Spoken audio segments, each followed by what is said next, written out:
Halo, kami dari kelompok 10 yang beranggotakan saya, Eka Marianti, Majestin, Deva Rosa, dan Lailidia.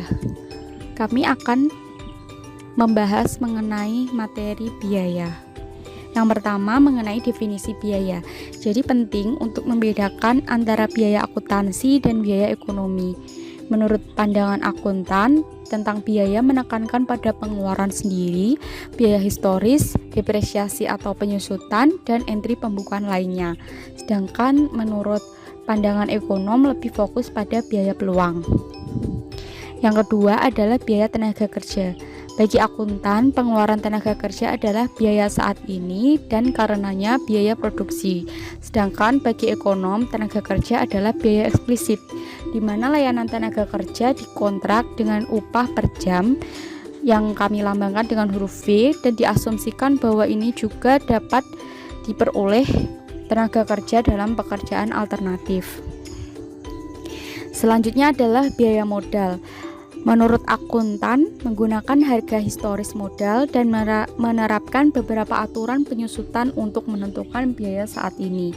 Sedangkan menurut para ekonom, merujuk pada harga asli sebagai biaya hangus dan sebaliknya menganggap biaya implisit modal sebagai apa yang orang lain bersedia membayar untuk penggunaannya.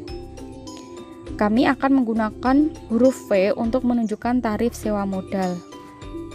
Selanjutnya adalah biaya layanan wirausaha. Bagi seorang akuntan, pemilik perusahaan berhak atas semua keuntungan, yaitu pendapatan atau kerugian yang tersisa setelah membayar semua biaya input. Sedangkan menurut para ekonom mempertimbangkan biaya peluang waktu dan dana yang dicurahkan pemilik untuk operasi perusahaan mereka. Layanan ini adalah input dan beberapa biaya yang harus dibebankan pada perusahaan. Bagian dari laba akuntansi akan dianggap sebagai biaya kewirausahaan oleh para ekonom.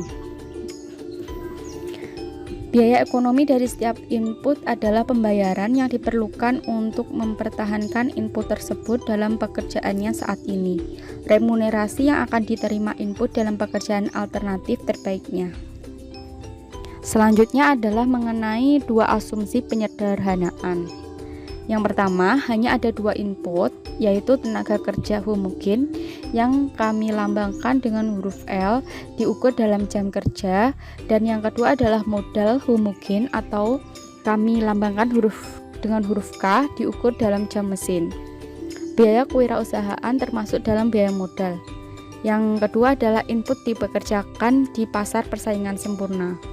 Perusahaan adalah pengambil harga di pasar input. Selanjutnya adalah mengenai keuntungan ekonomi. Yang pertama adalah mengenai total biaya untuk perusahaan diberikan oleh biaya total atau sama dengan TC sama dengan WL plus VK. Yang kedua adalah pendapatan total untuk perusahaan diberikan oleh pendapatan total sama dengan PH sama dengan PFK atau L. Keuntungan ekonomi atau kami lambangkan dengan huruf P sama dengan total. Pendapatan total dikurangi biaya total atau dirumuskan P sama dengan PF dalam kurung KL dikurangi WL dikurangi VK. Keuntungan ekonomi adalah fungsi dari jumlah modal dan tenaga kerja yang digunakan. Kita dapat memeriksa bagaimana sebuah perusahaan akan memilih K dan L untuk memaksimalkan keuntungannya.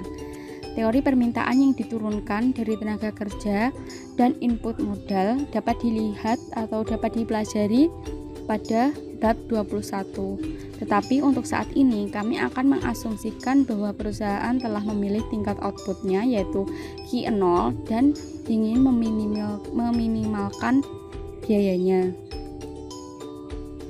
Selanjutnya adalah pilihan input yang meminimalkan biaya.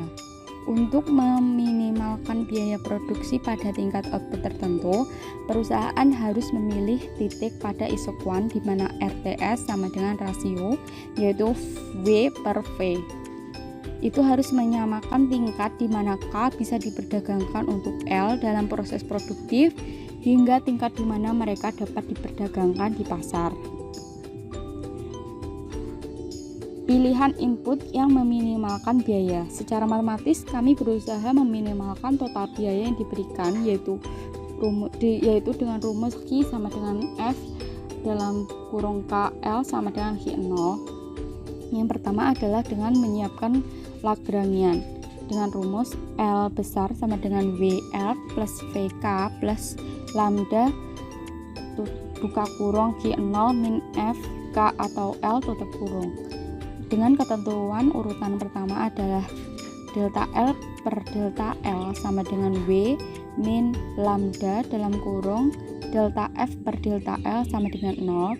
Yang kedua adalah delta L per delta K sama dengan V min lambda dalam kurung delta F per delta K sama dengan 0. Dan yang ketiga adalah delta L per delta lambda sama dengan Q0 min F K atau L sama dengan 0. Selanjutnya adalah dengan membagi dua kondisi pertama yang kita dapatkan, sehingga V per V sama dengan delta F per delta L per delta F per delta K sama dengan RTS atau L untuk K.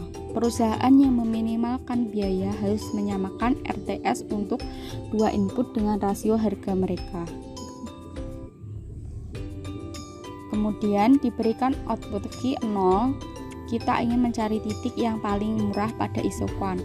Jadi berikut ini adalah terdapat kurva isokuan di mana garis Q0 dan Q0 berada di TC2, biaya diwakili oleh garis sejajar dengan kemiringan W per V, sehingga TC1 kurang dari TC2 dan TC2 kurang dari TC3. Biaya minimum untuk memproduksi Q0 adalah TC2. Hal ini terjadi pada tangensi antara isokuan dan kurva biaya total, di mana pilihan optimal adalah L bintang dan K bintang. Selanjutnya adalah maksimalisasi output. Rumusan ganda dari masalah minimasi biaya perusahaan adalah bagaimana memaksimalkan output untuk biaya tertentu. Dengan Lagrangian maka didapatkan rumus L sama dengan F dalam kurung K, L plus lambda pangkat D buka kurung TC1 min WL min RK, di mana kondisi orde pertama identik dengan kondisi primal problem.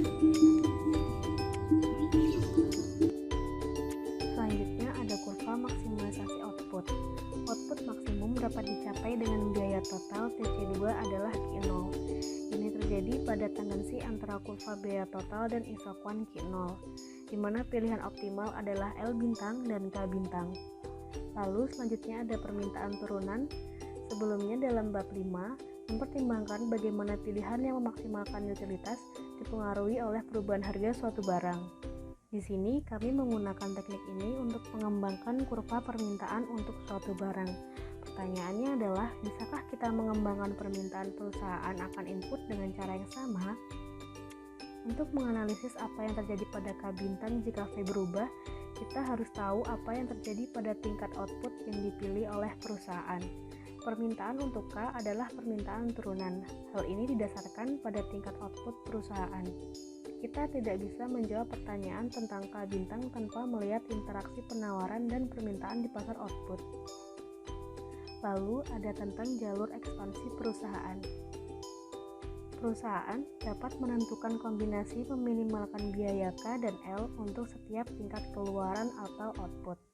Jika biaya input tetap konstan untuk semua jumlah K dan L, perusahaan mungkin menuntut kita dapat melacak lokus pilihan-pilihan yang meminimalkan biaya.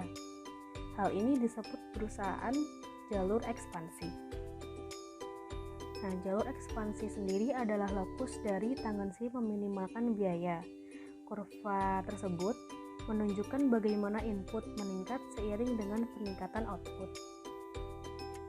Jalur ekspansi tidak harus berupa garis lurus, Beberapa masukan mungkin meningkat lebih cepat dari yang lain seiring dengan perluasan keluaran, tetapi tergantung pada bentuk isokuan.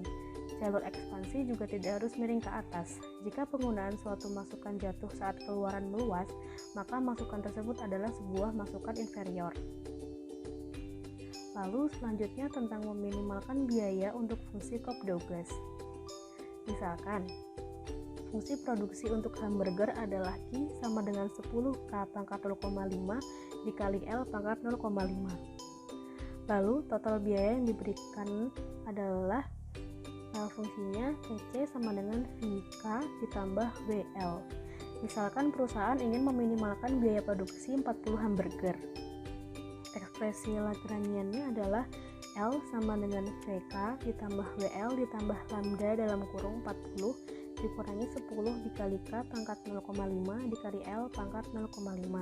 Lalu ketentuan urutan pertama atau first ordernya adalah delta L dibagi delta K sama dengan V dikurangi lambda 5 dikali K per L dikalikan pangkat 0,5 sama dengan 0. Lalu delta L per delta L sama dengan W dikurangi lambda 5 dikalikan K per L di pangkat 0,5 sama dengan 0. Lalu delta L dibagi delta lambda sama dengan 40 dikurangi 10K di pangkat 0,5 dikali L di pangkat 0,5 sama dengan 0. Lalu membagi persamaan pertama dengan persamaan kedua, lalu kita akan mendapat V per V sama dengan K per L sama dengan RTS. Fungsi produksi ini menunjukkan skala hasil konstan sehingga jalur ekspansi menjadi garis lurus. Lalu ada fungsi biaya total. Fungsi biaya total menunjukkan bahwa untuk setiap rangkaian biaya input dan untuk setiap tingkat output, biaya minimum yang dikeluarkan oleh perusahaan adalah TC sama dengan TC dalam kurung V, W, dan Q. Ketika output meningkat, biaya total juga meningkat. Fungsi biaya rata-rata atau AC ditemukan dengan menghitung biaya total per unit output, yaitu average cost atau AC sama dengan AC dalam kurung VWQ sama dengan TC dalam kurung VWQ per Q. Lalu ada fungsi biaya marginal. Fungsi biaya marginal atau MC ditemukan dengan menghitung perubahan biaya total untuk perubahan output yang dihasilkan. Marginal cost sama dengan MC dalam kurung VWQ sama dengan delta TC dalam kurung VWQ dibagi delta Q. Selanjutnya ada tentang analisis grafis biaya total. Seandainya K1 satuan modal dan L1 satuan masukan tenaga kerja dibutuhkan untuk menghasilkan satu satuan keluaran, maka akan dihasilkan fungsi TC dalam kurung Q sama dengan 1 sama dengan V K1 ditambah WL. Untuk menghasilkan M unit keluaran, dihasilkan fungsi TC dalam kurung Q sama dengan M sama dengan VMK1 ditambah WML1 sama dengan M dalam kurung VK1 ditambah WL1. TC Q sama dengan M sama dengan M dikalikan TC dalam kurung Q sama dengan 1. Akan ditemukan hasil bahwa TC sebanding dengan Q. Lalu berikut adalah kurva analisis grafis biaya total di mana total biaya sebanding dengan output atau TC sebanding dengan Q, di mana AC sama dengan MC, di mana AC dan MC adalah konstan. Lalu anggaplah bahwa biaya total dimulai sebagai cekung dan kemudian menjadi cembung saat output meningkat. Satu penjelasan yang mungkin untuk ini adalah bahwa ada faktor produksi lain yang ditetapkan seiring dengan meluasnya penggunaan modal dan tenaga kerja. Biaya total mulai meningkat dengan cepat setelah pengembalian yang menurun terjadi. Lalu, total biaya atau total cost dalam kurva naik secara dramatis seperti output meningkat setelah berkurang kembali diatur, seperti yang ditunjukkan dalam grafik berikut.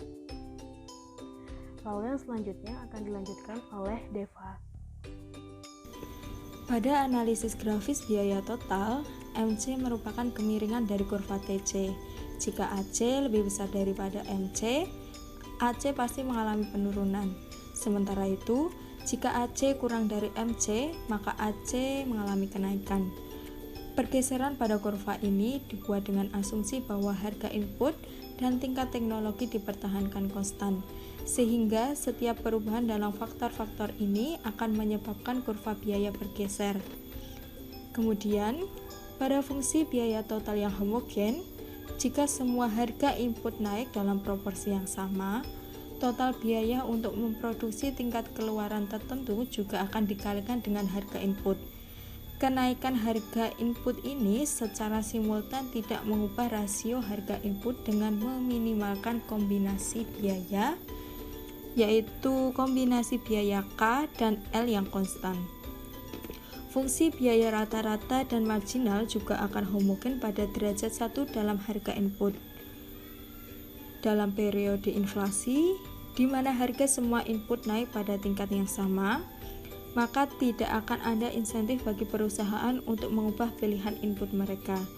Jika hanya satu harga input yang berubah, pilihan input perusahaan yang meminimalkan biaya akan terpengaruh.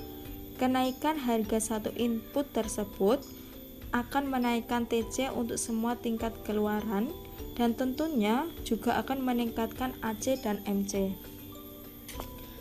Perubahan harga input ini berarti bahwa perusahaan harus mengubah pilihan input yang meminimalkan biaya dengan elastisitas substitusi yang dirumuskan sebagai berikut ini, yaitu Landalen K per L dibagi dengan Landalen W per V.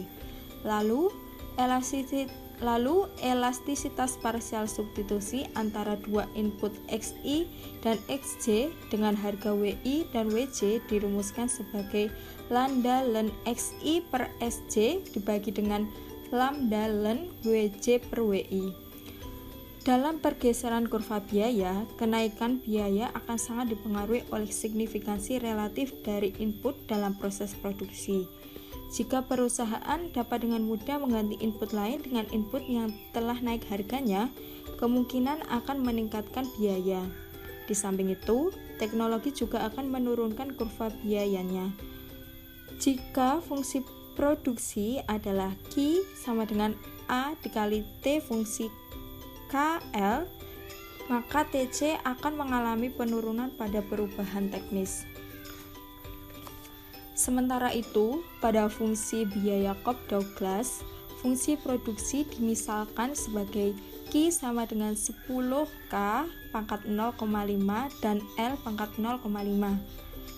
Untuk meminimalisasi biayanya, disyaratkan rumus W per V sama dengan K per L, sehingga didapatkan Q per K sama dengan 10 dikali V per W pangkat 0,5, yang artinya K sama dengan Q per 10 dikali W pangkat 0,5 dan V pangkat 0,5, sehingga fungsi biaya Cobb-Douglas-nya yaitu VK sama dengan Q dibagi dengan 10 dikali dengan W pangkat 0,5 dan V 0,5. Karena TC dirumuskan sebagai VK plus VL, maka TC dari fungsi ini adalah 2 per 10 dikali dengan Q W pangkat 0,5 dan V pangkat 0,5.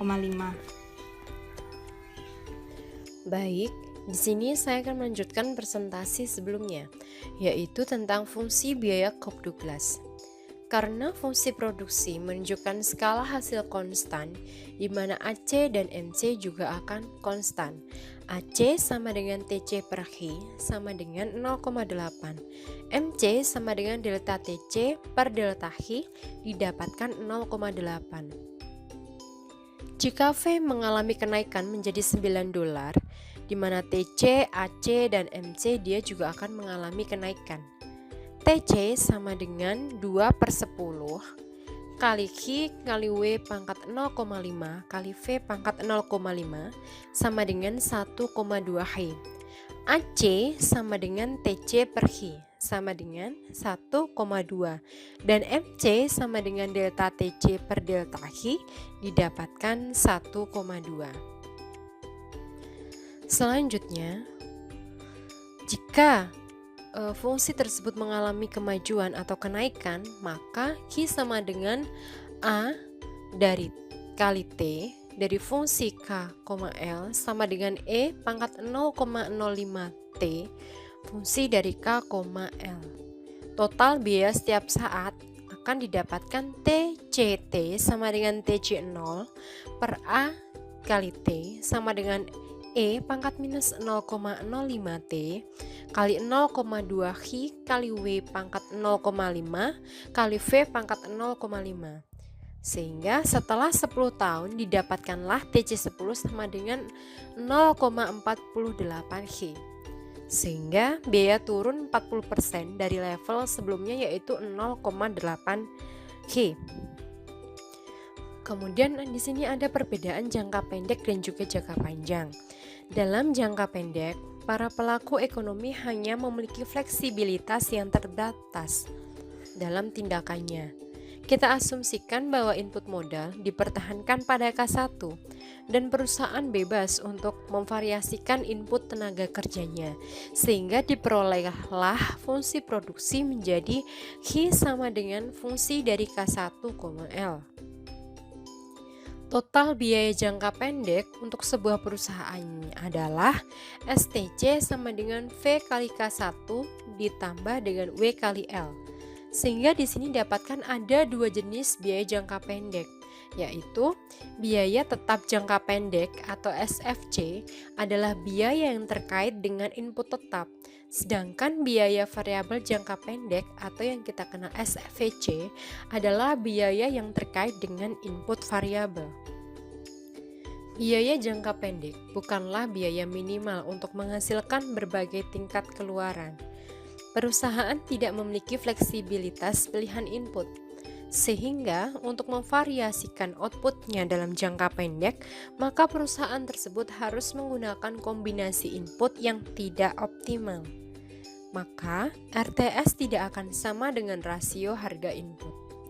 Berikut merupakan kurva dari total biaya jangka pendek. Di sini menunjukkan karena modal ditetapkan pada K1, perusahaan tidak bisa menyamakan RTS dengan rasio harga input. Slide selanjutnya, yaitu tentang biaya marginal dan rata-rata jangka pendek. Total biaya rata-rata jangka pendek atau SATC fungsinya yaitu SATC sama dengan biaya total dibagi dengan total keluaran atau STC per Hi. Sedangkan biaya marginal jangka pendek atau SMC fungsinya yaitu SMC sama dengan perubahan STC dibagi dengan perubahan dalam keluaran, sehingga dapatkanlah delta STC per delta Hi. Biaya tetap rata-rata jangka pendek atau SAVC yaitu SAVC sama dengan total biaya tetap dibagi dengan total output atau SVC per Hi. Sedangkan biaya variabel rata-rata jangka pendek adalah SAVC sama dengan total biaya variabel dibagi dengan total output. Didapatkanlah SVC per Hi. Selanjutnya, ada hubungan antara biaya jangka pendek dan juga biaya jangka panjang. Ditunjukkan dengan kurva yang tertampil di layar bahwa jangka panjang TC kurva bisa diturunkan oleh atau dengan memvariasikan tingkat K. Sedangkan geometris hubungan antara jangka pendek dan juga jangka panjang, AC dan MC bisa juga ditampilkan dalam kurva seperti yang ada di dalam layar, di mana penjelasannya adalah pada titik minimum AC melengkung, itu artinya MC kurva melintasi AC melengkung, di mana MC sama dengan AC pada saat ini. Kemudian SATC kurva bersinggungan dengan AC melengkung. SATC untuk level ini adalah K diminimalkan pada tingkat keluaran yang sama seperti AC. Sedangkan SMC berpotongan SATC pada saat ini. Sehingga persamaannya adalah AC sama dengan MC sama dengan SATC sama dengan SMC. Baik, di sini kita akan melanjutkan tentang poin-poin penting yang harus kita catat dari materi yang telah tersampaikan di atas, yaitu Perusahaan yang ingin meminimalkan biaya ekonomi untuk menghasilkan tingkat output tertentu, maka dia harus memilih kombinasi input yang laju substitusi teknisnya atau RTS sama dengan rasio harga sewa input. Penerapan berulang dari prosedur minimisasi ini menghasilkan jalur ekspansi perusahaan, di mana jalur perluasan menunjukkan bagaimana penggunaan masukan meluas dengan tingkat keluaran. Lalu, hubungan antara tingkat keluaran dan biaya total diringkas atau dapat kita resum oleh fungsi biaya total atau TC dari Q, V, dan juga W. Biaya rata-rata perusahaan AC sama dengan TC per Q dan biaya marginal didapatkan MC sama dengan delta TC per delta Q sehingga dapat diturunkan langsung dari fungsi biaya total. Semua kurva biaya dibuat dengan asumsi bahwa harga input dan teknologi dipertahankan konstan, sehingga ketika harga input berubah, maka kurva biaya akan bergeser ke posisi baru. Ukuran pergeseran akan ditentukan oleh pentingnya input secara keseluruhan dan oleh kemudahan yang digunakan perusahaan untuk mengganti satu input dengan input lainnya. Kemajuan teknis ini juga akan mengubah kurva biaya. Sehingga dalam jangka pendek, perusahaan mungkin tidak dapat mengubah beberapa input, namun ia kemudian dapat mengubah tingkat produksinya hanya dengan menggunakan penggunaan input variabelnya. Mungkin harus menggunakan kombinasi masukan yang tidak optimal dan berbiaya lebih tinggi daripada yang akan dipilihnya memungkinkan untuk memvariasikan semua masukan. Demikian presentasi dari kelompok kami. Atas perhatiannya kami sampaikan terima kasih dan mohon maaf apabila ada salah kata dan yang kurang berkenan dalam presentasi kami. Sekian, wassalamualaikum warahmatullahi wabarakatuh. Salam sehat.